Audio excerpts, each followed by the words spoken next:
Drake might shut the whole OVO records down after this last interview that came out with Baka Not Nice. Drake has been getting hit left and right with different accusations that are coming out on podcasts. Like, he's not even saying this stuff. This is coming out from people that he's around. Vlad TV sat down with academics.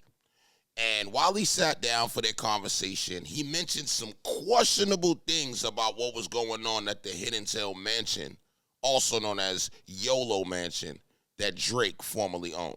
With all this shit and say not like us and everything people talking about Drake, not one chick even erroneously filed a lawsuit or like, I thought there was going to be a few of those to take advantage of the moment.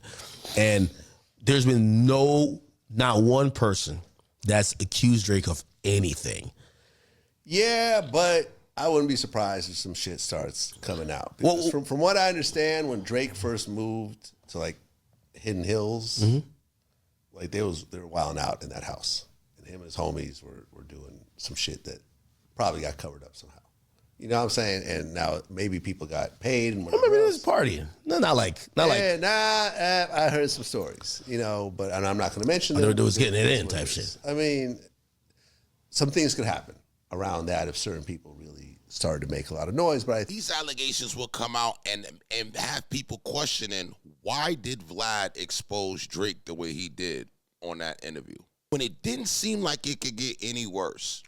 And it seemed like you already have Vlad talking about you paying off people to keep your dirty laundry in the news. We get an interview from one of OVO's artists, Baka Not Nice. Now, you guys might know who Baka Not Nice is because his name was referenced in the Not Like Us, this song that Kendrick made getting at Drake. Now, on that song, he also said, Baka got a weird case, why is he around? Certified lover boy, certified. Now, he did an interview, and his interview was needed. We needed to hear what he had to say, but he also opened up a wound that he probably should have left closed. At first, my first initial thing was to respond and respond quickly, very efficiently, and very to the point. Very directly. Yeah, and you know, but like it was like it started brewing in me because where I come from, like that shit doesn't happen. Like you can't just call out a man and not have paperwork to back up your talks. Like that is ludicrous. And then like to see like a whole nation behind it and celebrating it. Like now, I'm not gonna lie, when he said that, I actually felt for the man. I'm like, you know, that is kind of crazy. You know, they put these allegations, keyword allegations, on you, and allegations are not good because they're not fact. And when you put allegations out on people, you know, after the battle, they're still going to be there, and people will probably think that they're true, and that's not fair. It's not right. It's just not right. Now, guys, I need you to make a decision at this point. Do you want to find out where this video is going to go? If you do, don't go nowhere and stay right here. You want to leave impatient, get up out of here, but I want to talk calm and make sure that I give y'all all the details. Now, this guy right here says something because I'm a parent. He says, I'm a parent, and it was wrong because I'm a parent for y'all to call me what y'all called me. And I agreed with him. Because, you know, everybody has to understand, like, I have a kid. Drake has a kid. You know what I mean? So, like, making accusations like that are, like, ridiculous and out of this world. You know what I'm saying? So, but, like, what I was going to tell you is this. Like, I was building up a lot of anger and stuff like that. But then I got a call. And I don't know why I got this call. It's like God said something to him or something, but the boy, sorry, it might not have been a call, it might have been a text message, but he messaged me and he's like, yo, I know what you're feeling, I know you as an individual, and I know how you get down, but I'm just letting you know, like, don't listen to the noise, because it's noise. And if you go back and look at all these people that are saying things or having anything to say, they're not even actual real people, they're like bots. So like, don't let that shit bother you, bro. Facts. Like, and you know what? Like, I mean, it's not a good thing, but they're calling your name. You know what I'm saying? And Now, with this moment, I realized that he might be a weirdo because you are bragging about yelling out people calling your name in the light that they called your name as a PDF.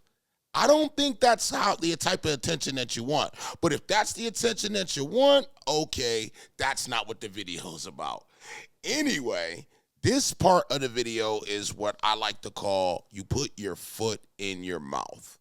Now, he already broke down what he felt about the Kendrick situation. He already broke down, he got the call from Drizzy, like, don't even worry about it. And he also added about how, the vibes, how they felt after knowing that, their careers have to get back to normal as well. At the end of the day, like, they're going to get over this crap because they're going to realize that it's crap, and then they're going to go do their own research. Mm-hmm. And when you do your own research, you're going to be like, wow, this guy made up a whole story about something that isn't even true, and it makes you look weird to me. I don't know. It does. But I want to say one thing to America, and y'all need to, like, get yourself together because, making accusations on people, serious accusations like that, you need to have paperwork. That is the rule, like, number one rule that everybody goes by. Mm-hmm. So don't switch up. That's all I'm gonna say. Ding, ding, ding, ding, ding, ding, ding, ding, ding. So we went and got your paperwork, sir, because we are in America. And what we found out, I think you should have just kept your mouth closed. So we got the paperwork here. Baka Not Nice, real name Travis Savory, pleaded guilty to assaulting his on and off again girlfriend who was 22 years old. Savory, 37. Why is he around? Got into an argument with the Toronto woman when she found him passed out drunk at home while French fries were burning in the oven. The victim was angry with Savory, which led him to pushing her on the floor. Savory was reportedly a part of Drake's entourage and security for events in Toronto. Drake also recently supported Baka when he was released from prison back in April 2015 after serving time for human, you can see it right there, and assault charges. Drake declared the day a celebratory holiday, something in the air today. A lot of good things happen at once, but this one means the most. Been waiting for 11 months, Baka finally home. But wait, there's more. Drake's entourage member guilty of what? Of who? Okay, then they got the man's picture in the paper. This is him right here, and let me read it again. A member of rapper Drake's entourage was sentenced to 6 months in jail for assaulting a woman during a domestic dispute. Travis Summery pleaded guilty to assaulting a 22-year-old Toronto woman and failing to comply with his recognizance conditions for unrelated Brampton firearms charges were withdrawn earlier this year. Savory was sentenced to 6 months in jail and on a Finch Ave court on April 7th, but was allowed to go free since he spent 10 months in custody after his arrest in June 2014. This is why I'm happy I'm smart, and this is why I'm happy I do research, because if you don't do research, you'll be caught up in believing what anybody wants you to believe. You don't think Drake know that this guy has this going on? You don't think Drake knew this way before even the Not Like Us came out and all of that? Of course he did. But it's a sign. It's a sign, and it shows a pattern of the type of people that Drake like to indulge with. He like kicking it with people that like being around underage females and, these far age group, these age distances. Like, he likes that. They like the power. You want to know why? Because they weak. And when you weak, you need to have control at all times.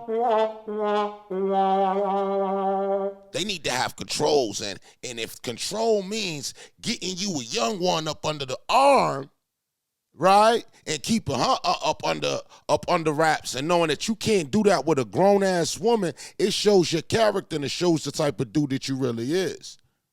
But people like that don't just kick it by themselves. They usually have a squad of people that they around. You know what I mean? That comfort them. And in this situation, they're called OVO. Now, this all is not new. This did happen in 2015, 2014. I mean, I don't think this is the type of charge that everybody gets, though. Like, some people get their first charge. It might be an assault. I don't know, whatever charge you get. But I don't think your first charge out the gate ends up being something like that. And you only get in that because something is going on. Now, I want to know why Drake would jeopardize his whole career knowing that this can come out one day like it did right now and never got rid of it. I'm going to tell you why. Because his mind, he don't see nothing wrong with the homie's actions. Yo, look how happy he was. Look how proud he was that his man did that 11 months and that he's home. That sound like a proud dude to me. That don't sound like a dude that's very angry at the stipulations that's going on. And it seemed like he overlooked all of these things that we just found out just to keep him around. All right? Now, it's insane. Now, guys, these are my facts. I laid them all out. I would love to know what you guys feel about this. I would love to know, where do we go from here? How do you guys feel about Baka? Should he still be around? Should he still be yelling out OVO's name in an interview? All right. This is one of my channels. I got 3 other ones above my head. Make sure you subscribe and hit the top bell, and I'll see you guys in the next one. I'm out of here.